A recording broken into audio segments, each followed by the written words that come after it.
अस्सलाम वालेकुम, मैं वसीम मलिक हूँ। आज तारीख 16 जून दिन सोमवार का है। अब से कुछ देर कबल सुप्रीम कोर्ट ऑफ पाकिस्तान में एक बड़ी डेवलपमेंट इस सूरत में सामने आई कि इस्लामाबाद हाई कोर्ट को जिस तरह से इस मुल्क की मिलिट्री इस्टेब्लिशमेंट ने एग्जीक्यूटिव के साथ मिलकर फतह किया, 3 जजेस को मुख्तलिफ सूबों से इस्लामाबाद हाई कोर्ट में मुसल्लत किया और फिर साबिक chief justice Islamabad high court justice Aamir Farooq के साथ मिलकर जस्टिस सरफराज डोगर को कायम मकाम chief justice Islamabad high court बना दिया गया। तो इस इशू पर जस्टिस मोहसिन अख्तर कियानी और दीगर 4 मुतासरा जजेस ने सुप्रीम कोर्ट ऑफ पाकिस्तान के आईनी बेंच में दरख्वास्त दायर की थी। आज के रोज़ एक बड़ी अहम समाअत हुई है और उसमें जस्टिस सरफराज डोगर की इस्लामाबाद हाई कोर्ट में की गई साजिश पकड़ी गई है और ये सिर्फ साजिश नहीं, बदनीयती और गैर कानूनी अमल है। और इस बात की तौसीक सुप्रीम कोर्ट ऑफ पाकिस्तान के 26वीं आईनी तरमीम के तहत बनने वाले आईनी बेंच के सरबराह ने भी कर दी है कि जस्टिस सरफराज डोगर ऐसा नहीं कर सकते थे। जबकि इस अहम तरीन मामले में जब हुकूमत को अब ये लग रहा है कि कुछ ख़ास नहीं बन पा रहा और वो जस्टिस सरफराज डोगर को मज़ीद प्रोटेक्ट नहीं कर सकते और मुमकिन तौर पर कोई फ़ैसला आईनी बेंच से उनके ख़िलाफ़ आ सकता है, तो एक अहम तरीन मोहरे को मैदान में उतार दिया गया है और मरियम सरकार की इस मामले पर आज के रोज़ एंट्री हुई है।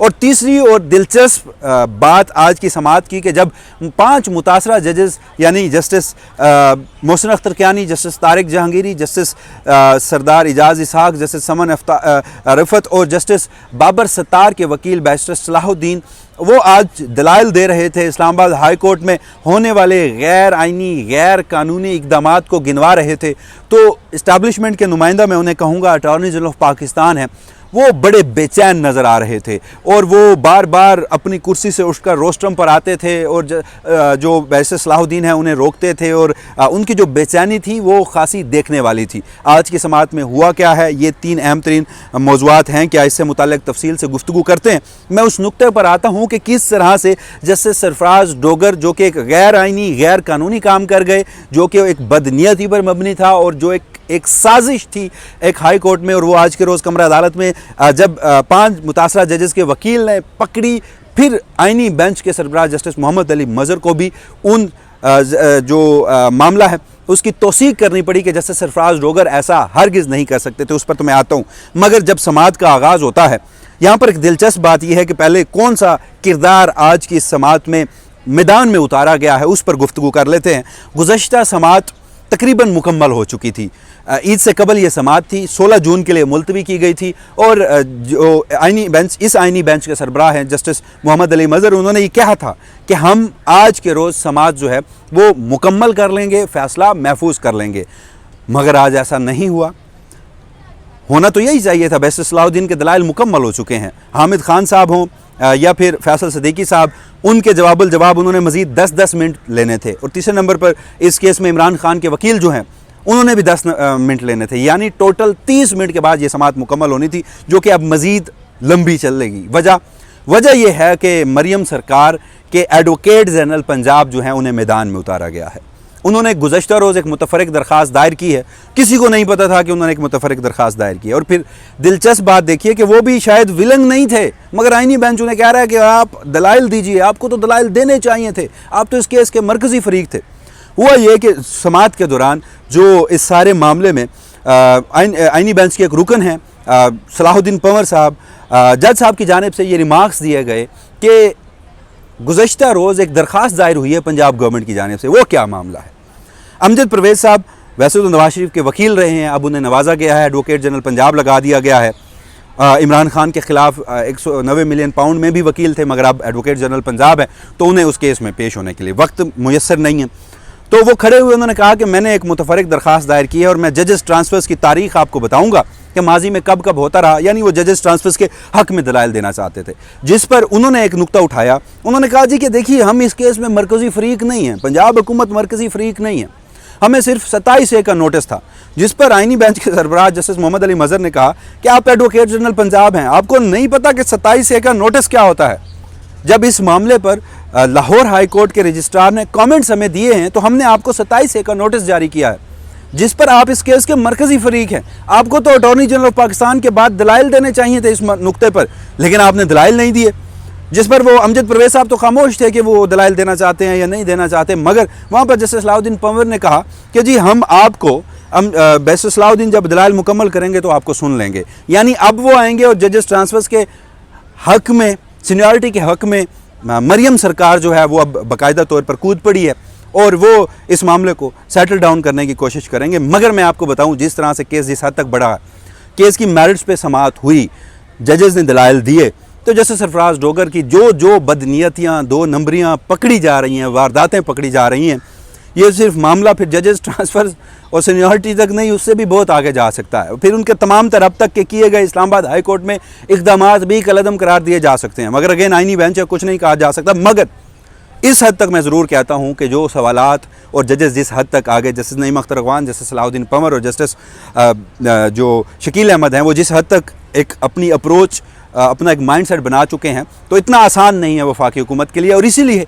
मुश्किल दरपेश थी तो अमजद परवेज़ साहब को मैदान में उतारा गया है। अब आ जाते हैं दूसरे नंबर पर, अटॉर्नी जनरल ऑफ पाकिस्तान आज के रोज़ बेचैन क्यों थे।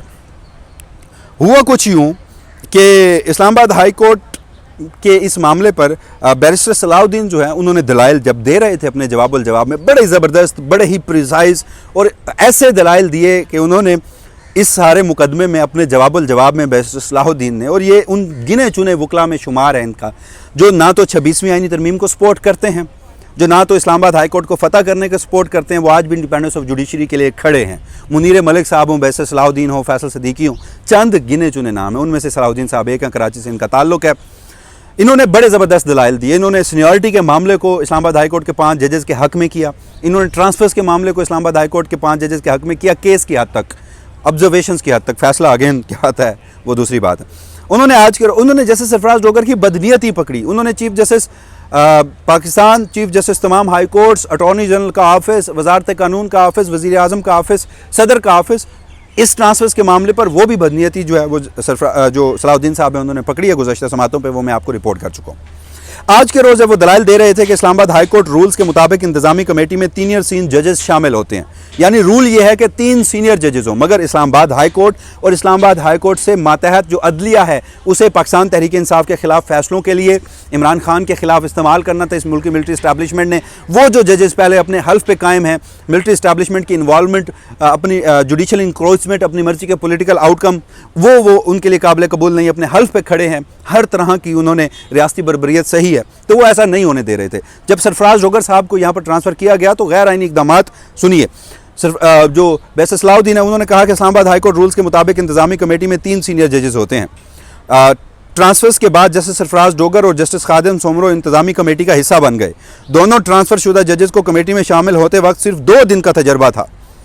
इस्लामाबाद हाई कोर्ट के रूल्स भी बाद अज़ां तरमीम कर दी गई। रूल्स में तरमीम के बाद इंतजामी कमेटी में चीफ जस्टिस और दीगर 2 जजेस शामिल कर दिए गए, यानी तीनों ही नए जजेस इस्लामाबाद हाई कोर्ट की इंतजामी कमेटी में शामिल हैं। जिस पर अटॉर्नी जनरल पाकिस्तान जो है बार बार जब सलाहुद्दीन साहब ये दलाइल दे रहे थे वो बड़े बेचैन थे, उनसे कुछ बन नहीं पा रहा। वो खड़े हुए, वो बोले, उन्होंने कहा कि अटॉर्नी जनरल, उन्होंने इंतजामी कमेटी सुप्रीम कोर्ट में ज़ेर बहस लाने पर एतराज़ किया और कहा कि हाई कोर्ट का अंदरूनी मामला है, यानी जैसे सरफराज डोगर अंदरूनी तौर पर जो मर्जी काम करें, अंदरूनी मामला है जी, आईनी बेंच के सामने डिस्कस नहीं हो सकता। फिर बैरिस्टर सलाहुद्दीन ने कहा कि ये सवाल अटॉर्नी जनरल से अदालत ने पूछा था मगर अटॉर्नी जनरल ने जवाब नहीं दिया था। वही मुंह पे मारी बैरिस्टर सलाहुद्दीन की जानिब से। फिर अटॉर्नी जनरल पाकिस्तान जो है उन्होंने जवाब दिया कि ये नुक्ता केस का तो है ही नहीं, इस वजह से ज़ेर बहस नहीं आ सकता। अटॉर्नी जनरल पाकिस्तान तय करेगा कि कौन सा नुक्ता इस केस में ज़ेर बहस आ सकता है या नहीं। बेंच मुकम्मल खामोश रहा।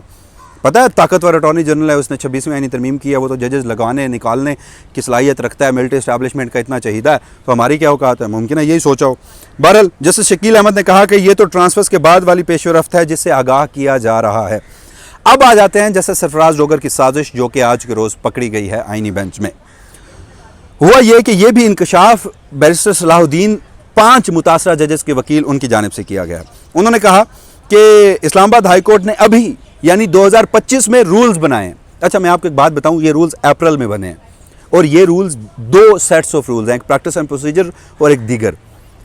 ये कायम मकाम chief justice Islamabad high court justice Sarfraz Dogar ने बनाए हैं और कायम मकाम चीफ जस्टिस रूल्स बना ही नहीं सकता। यानी आप देखिए कि हाई कोर्ट्स के साथ किस हद तक खिलवाड़ किया जा रहा है और अटॉर्नी जनरल वहाँ पर आके ये दलाइल देता है कि ये अंदरूनी मामला है। और फिर आपको बताऊँ, चलें कायम मकाम तो नहीं बना सकता मगर रूल्स के लिए पूरी हाई कोर्ट चाहिए होती है, तमाम जजेस की मंजूरी, यानी मेजॉरिटी ऑफ जजेस मंजूरी दे, तमाम जजेस बैठे फिर रूल्स बनते हैं। बैरिस्टर सलाहुद्दीन ने आज के रोज़ ये इंकशाफ किया कि इस्लामाबाद हाई कोर्ट में अभी 2025 में रूल्स बनाए गए हैं। ये रूल्स हाई कोर्ट ने बनाना होते हैं और हाई कोर्ट का मतलब होता है चीफ जस्टिस और दीगर तमाम जज साहिबान।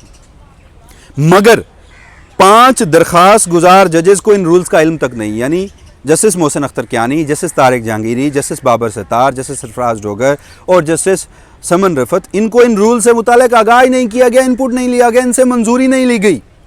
और 3 जजेस जो ट्रांसफ़र हो के आए, 2 जजेस जो एडिशनल लगे और जैसे अरबाब मोहम्मद ताहिर जो मैनेज हो गए, ये बैठकर अब रूल बना रहे हैं और कायम मकाम चीफ जस्टिस के मातहत, जिस पर आईनी बेंच के सरबराह जस्टिस मोहम्मद अली मजहर ने कहा कि अगर 5 जजेस को पता नहीं फिर तो रूल्स बने ही नहीं। रूल्स तो फुल कोर्ट से मंजूर होना होते हैं। जिस पर एडवोकेट जो बैरिस्टर सलाहुद्दीन उन्होंने कहा कि हजूर आप कह रहे हैं कि फुल कोर्ट से मंजूर होना होते हैं, बने नहीं, 5 जजेस को अगर इल्म नहीं, मगर वो जो बन गए रूल्स उसका गजट नोटिफिकेशन भी जारी हो चुका है। तो बहरहाल ये 3 अहम तरीन नुकात थे। बैरिस्टर सलाहुद्दीन ने कर लिए हैं अपने दलाइल मुकम्मल। हामिद खान साहब आज उन्होंने कुछ दलाइल दिए, कुछ दलाइल वो कल देंगे। उसके बाद फैसल सदीकी साहब ने दलाइल देने हैं, बड़े ज़बरदस्त दलाइल होंगे, उनके सुनने से ताल्लुक़ रखते होंगे। देखिए फैसला अगेन कोई भी आए, ये निज़ाम एक्सपोज हो रहा है। वफाकी हुकूमत मिलिट्री इस्टेब्लिशमेंट चाहती है सिस्टम बड़ा स्मूथ है, आइनी और कानूनी काम हो रहे हैं, मगर यहाँ जब अदालत लगती है तो गैर आइनी इकदामात एक्सपोज होते हैं। साबिक़ वज़ीर-ए-आज़म इमरान खान ने अब तक क्या किया? ऑनेस्टली अगर मैं बात करूँ तो अचीव तो उन्होंने कुछ नहीं किया, लेकिन क्या इस मुल्क के लोगों को एक आगाही दी, इस पूरे सिस्टम को, बोसीदा निज़ाम को एक्सपोज किया। तो उसी की कंटिन्यूटी है कि उन्होंने सियासी मामलात को एक्सपोज किया, तो उसी सियासी मामलात की वजह से अब अदालती मामलात जो मिलिट्री इस्टेब्लिशमेंट और एग्जीक्यूटिव ने बदनीयती से गैर आइनी तरीके से मैनेज किए हैं वो एक्सपोज हो रहे हैं। उसके बाद ये है कि एडवोकेट जनरल खैबर पंजाब और दीगर एडवोकेट्स के दलाइल होंगे, तो अब ये केस जो है वो लंबा चलेगा। तो ये बहरहाल 3 अहम तरीन नुकात थे आज की समाअत के।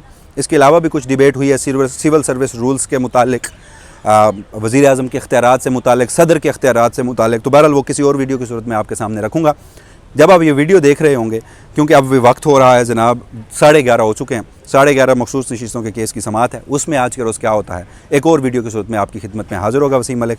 तब तक के लिए मुझे दीजिएगा इजाज़त। अल्लाह निगहबान।